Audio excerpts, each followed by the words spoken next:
Tuwan kayo ng Sakit yung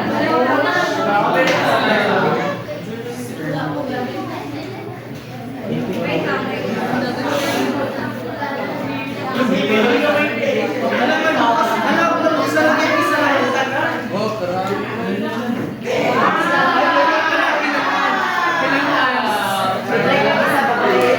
Nahilo. So before, let's ulit namin ito. Please read the intended learning outcome. Eric, please read the intended learning outcome. Understand and identify as scores, position value, calculate and interpret how far a value is from it. Apply these scores in analyzing small sample data. Or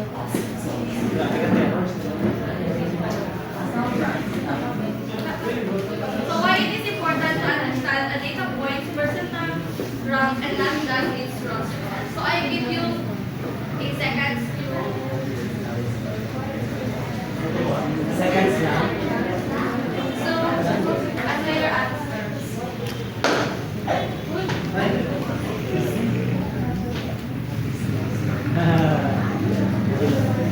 And this was your answer. Ay, may assignment ka lang. Amo na ka-absent ka. Yung may solving na tinawag mo sino paper.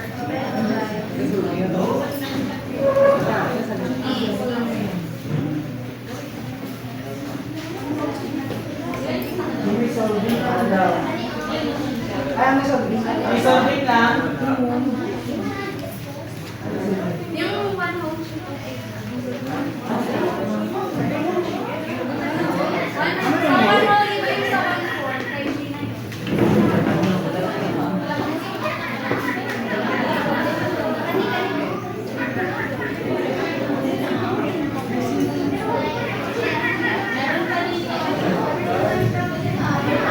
Gina yun. Pati ang solving ito sa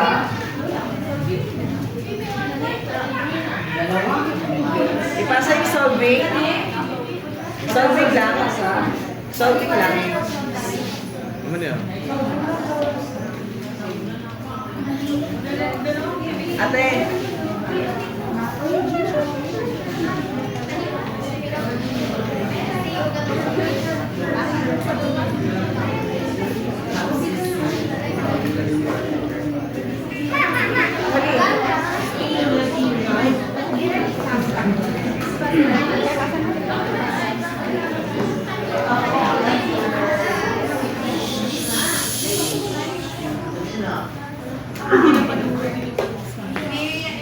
Number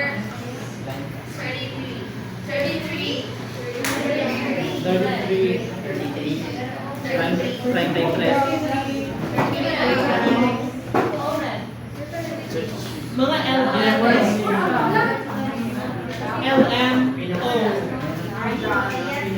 Original ito. Yes. Gusto mo talaga mag-L, no?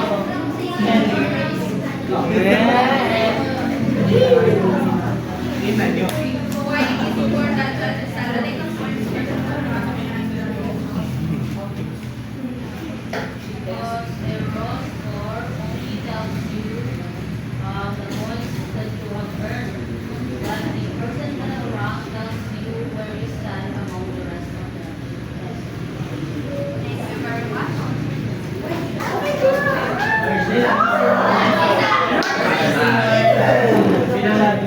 So a percentile rank shows how a score compares to others. For example, you obtain a 80th percentile, so that means you're above 80% of people. Next is Ma'am. Pwede mo ma-ask questions na ay mag-habang. Yung mga questions na lang po, ma'am. Makipa-answer ko sa kanila.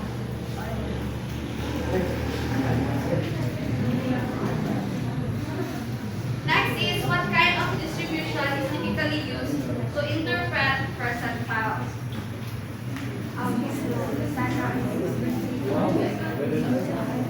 1 minute. Distribution table, so nagkakong nagkakong. It's actually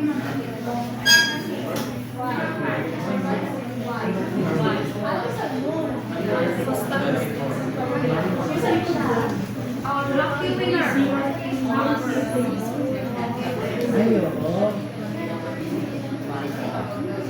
May I call a number? 32. Lagi pa sunod. Wait, i-shake. Bias.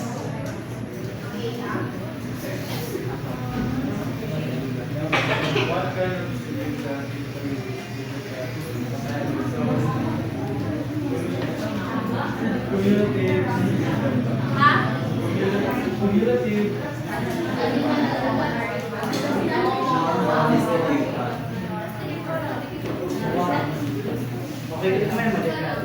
Isa lang ay mali. So it's not cumulative distribution. Normal.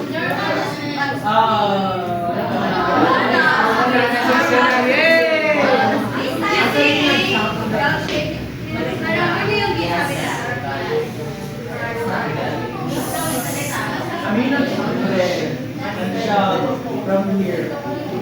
Ay, pumigyan ko kayo isa-isa.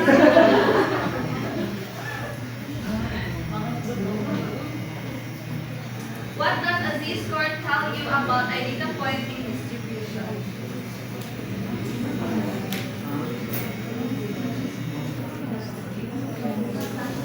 Yung sabi ko din mga kanina. Yes, Mr. Simon. According to ma'am, charot lang. These score tell you about a data point in a distribution. It tells you if the performance is below or above the average. That's it. That's it. You're right. Di ba kami ba? So, 5 candies. a z-score tells you how many standard deviation a data point is from the mean of the distribution. It shows you whether the value is Above average. above the mean or below the mean or how far it is away from them. Hey, you're so mean. You answer first. You're so mean. You're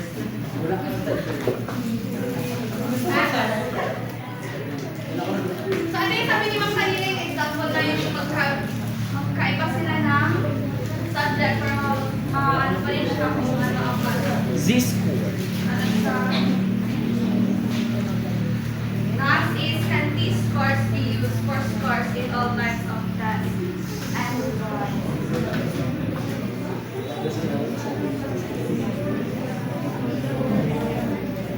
these scores.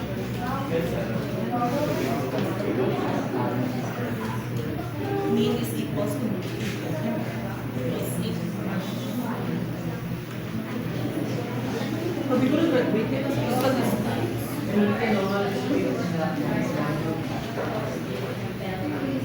Mami, solving sa final exam. Okay na, naka-exercise. May I call a number? 13. Sino number 13? 13. Ikaw? 13, 1, 3. Umami na lagi.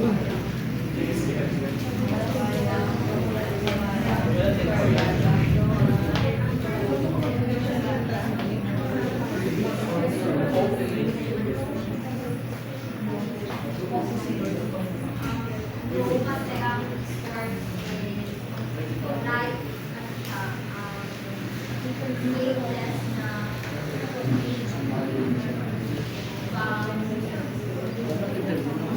standardized. Make sure your answer is correct.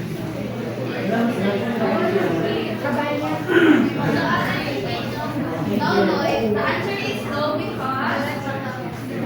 because these scores can be used for many types of tests, especially with standardizing tests and psychological assessment, but not all tests. Especially when the sample size is not small, we have For example, ang sample size niya kahit 90, so hindi siya gamitan na P-score. Ang gamitin sa kanya is ang P-score. So let's move on sa solving. We have the personal problem solving.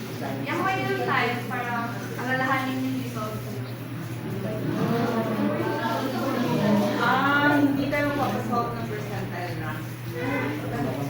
Okay, ito pala. Ang ano lang, C at saka T lang ang may solve. Ma?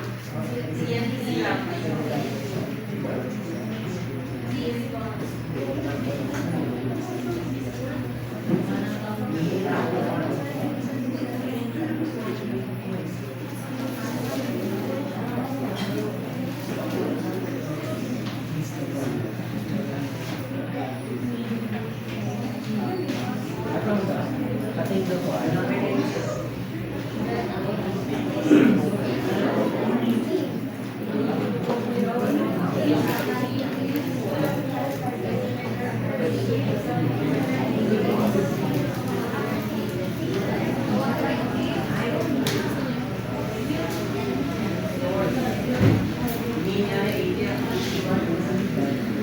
Okay na, okay na. Number 3? 25. Call a friend. Call a friend. Kaya mag-isarga. Ay, marami na lang daw. Si Alba daw, si Alba. Sabi ko na friend na guys. Call a friend daw pero ginalipa. Namark siya eh. Ay, 90 minus 80. Alba, wait. Ribbon? Yes! Meron pa mamaya?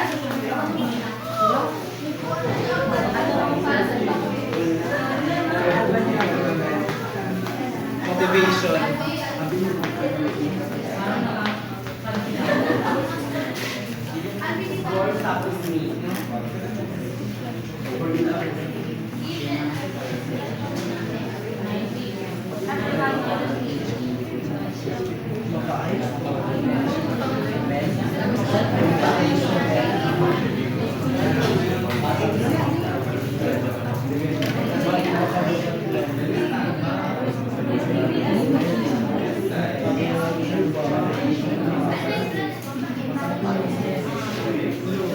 What is your, ano mo na, what is your need, ST, tsaka Sa T scores.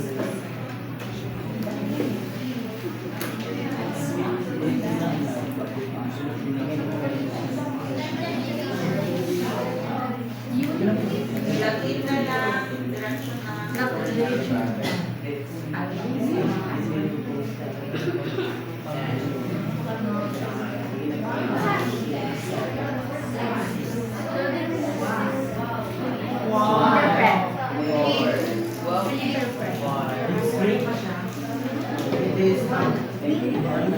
You know, the mean score.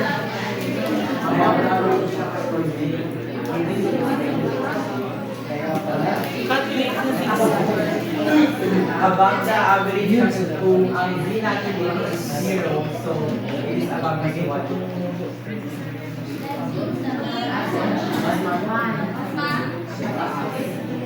Ay, siya, pero tama ang solving niya, pero ang gigamit niya kasi dito kay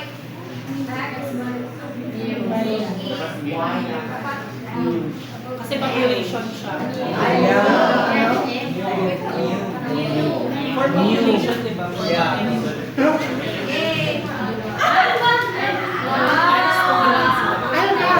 Alba is Si Alvin Mati. Next is Alba.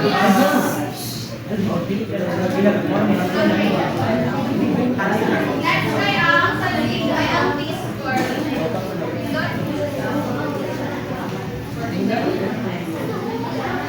Sa certification, di ba?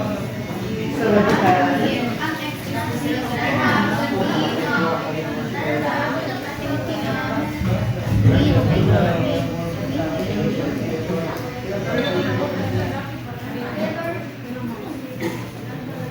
the Ma'am, even for pre-labs, I think.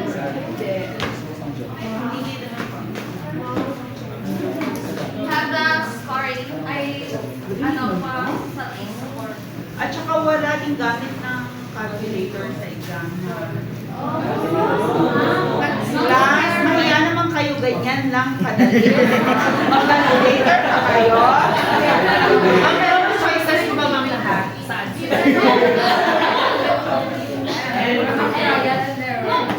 Kaya ko ng short answer. Si Mama bigay ng answer tayo na bigay ng answer. Uy, mag-vote na kayo. May given problem na sa board. Ayan na. Si Bacolod daw. Ay, si Bacolod daw. Mahiya kayo sa bata. Si Bacolod. Mahiya kayo sa bata ko. Magulot man tayo.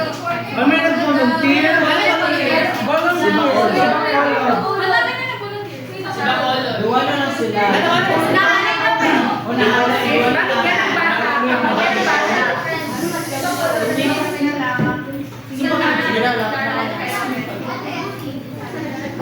Take all for the Wow. Batisa, dalawa ka pa. Ano yung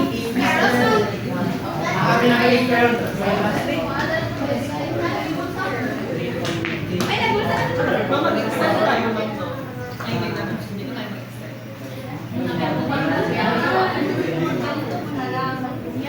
Anong solving? Ulit ako sa mga. Uy, Gusto nyo kasi mag-ano na lang tayo bukas? Yes, ma'am. Para hindi na tayo after dito. Yes, 7:30 na lang. yes, ma'am. bukas? Yes. Madali na lang sa. With the 8? So yung mga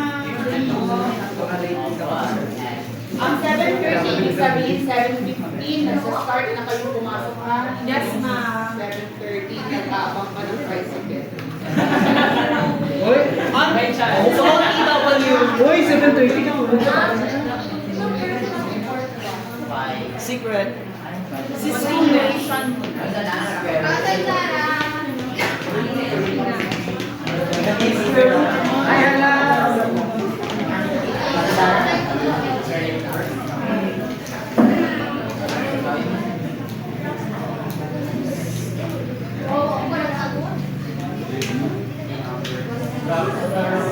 Trisha na ulat ng BAN.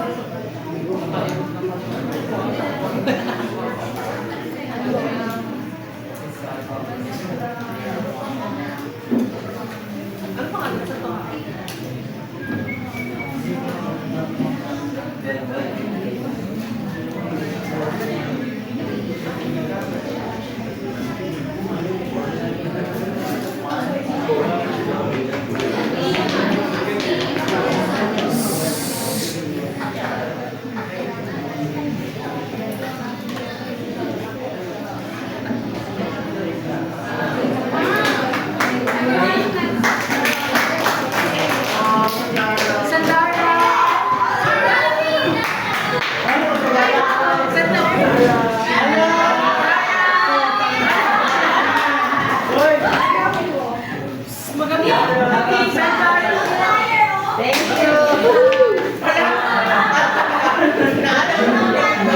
Ano yan po pa?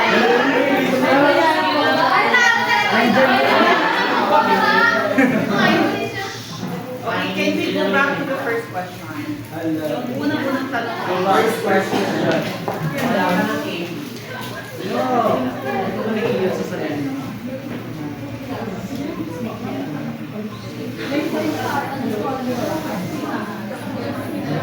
Okay, class. Pay attention. Balikan lang natin itong tanong na to, ha? Right, to answer this question, it is important for all of us to remember that education has many different stakeholders. Okay?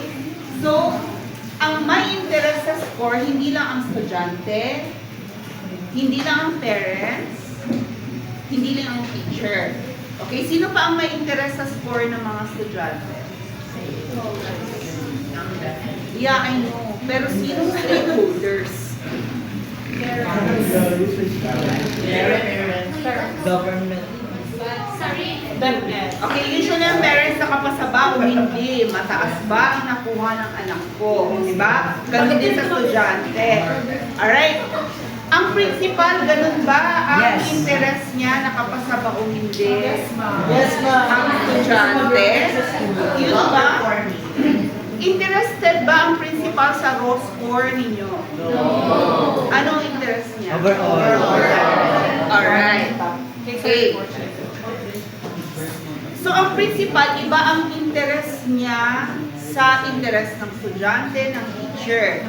Malamang, iba din ang interest ng sino pang ibang mga stakeholders ba? District supervisor. Yeah, so pataas ng pataas, no? Hanggang sa DepEd, pati na rin mga congressmen, politicians na nagka-craft ng mga batas.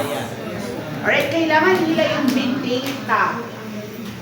So for sure, yung nandun na sa taas, hindi sila interesado sa raw score. What they are interested in is that how is this school faring compared to other schools in the country, in the region, in the province. Okay, kaya meron tayo nitong norm reference na scores. Okay, tulad ng percentile. Alright, so that's one of the explanations how we can answer this one, ha? So kailangan isipin natin sino ba ang interested at ano ba ang interest nilang malaman tungkol sa score ng mga estudyante. Alright, another thing, itong mga solving class, it's not for solving sake, ha? But for interpretation.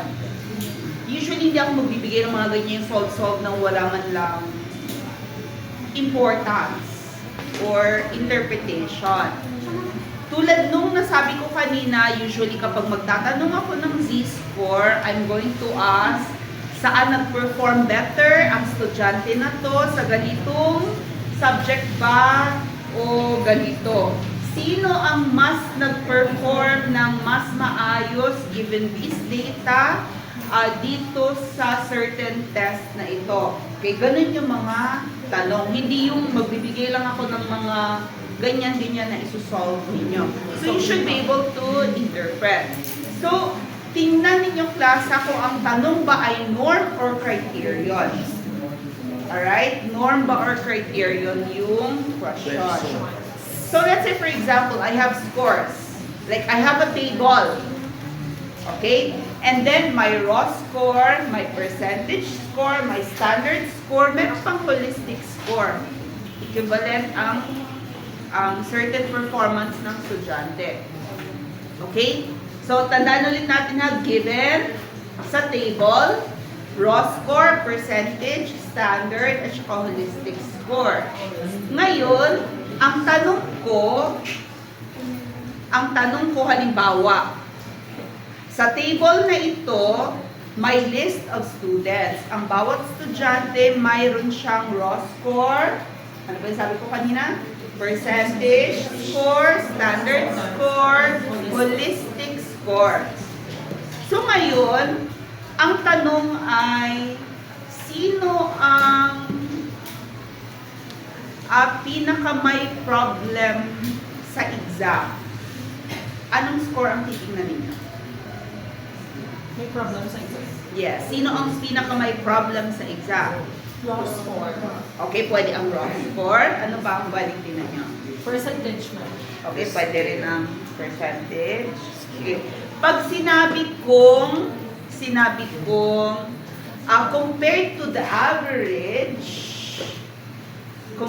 average, let's say for example, Standardized.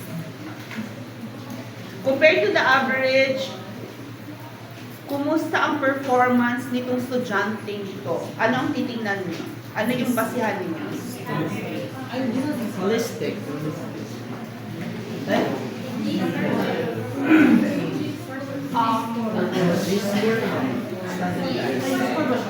Yeah, this. Compared to the other students, Percentile siya sa ano. how did how did this student, ano na? Ano ang titingnan? Doon lang sa nabanggit ko ha, scores. Apat na rin nabanggit ko. Ha? Skill. Wala mo daw nabanggit na skill kayo talaga. Standardized holistic percentage loss. Raw score, percentage score, standard score, holistic score. Saan kayo titingin doon para masagot ninyo ang tanong?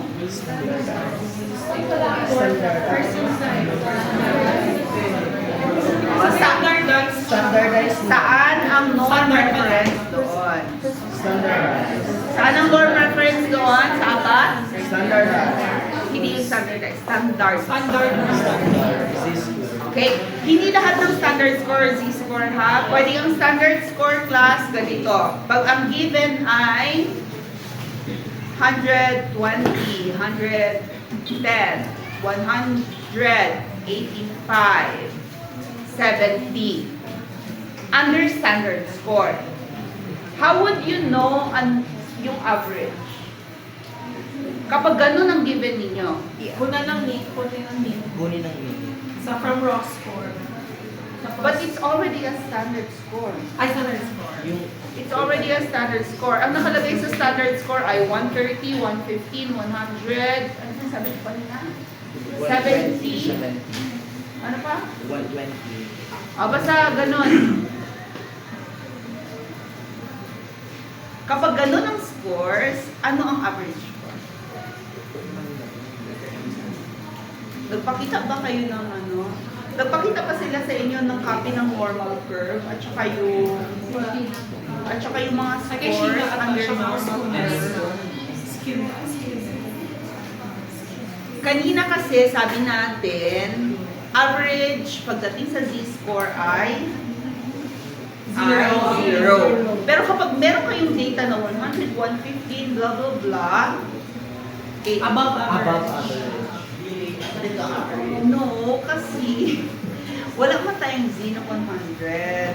Okay, malamang ang z natin hanggang 4 or 5 lang. Kasi it's another explanation ha. Kasi alam niyo ba class, ang z na 1 Bago siya isolve mo. ay 85% ng students na, 84% ng students. Kunin ang Ano nyo nga yun?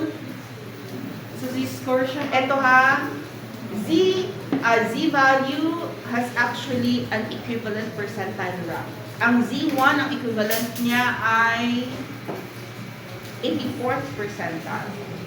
How would you know? Given yan nandoon sa norm reference curve yan. Bigyan nyo nga sila ng ng copy sa GC. Sino ba ito? Pero magamit man yung formula mo sa z-score mo. Okay, anyway, going back to the answer, pag may makita nga kayong class na value na 150, mga ganon, yun ang reporting for IQ na standard score. So usually, kapag ganon, the average score is 100. Alright? Below 100, like 70 is below average. Above 100 is above average na score. Alright? Halimbawa naman, T-score. Anong average T-score? Hello? Anong average T-score? Zero. Ay, Z man yun. Z-score man yun. T-score ang natanong mo. No. How do you get T-score? How do you calculate T-score ba? Ayun mo. X bar minus mu divided by S. Oh, masyadong complicated naman yan. Just give the 50 T-score in terms of Z-score. 50 ang mean ng t-score. Di ba T is equal to Z times 10 plus 50? Yun lang na wala bang ganun na, masyadong complicated ang T.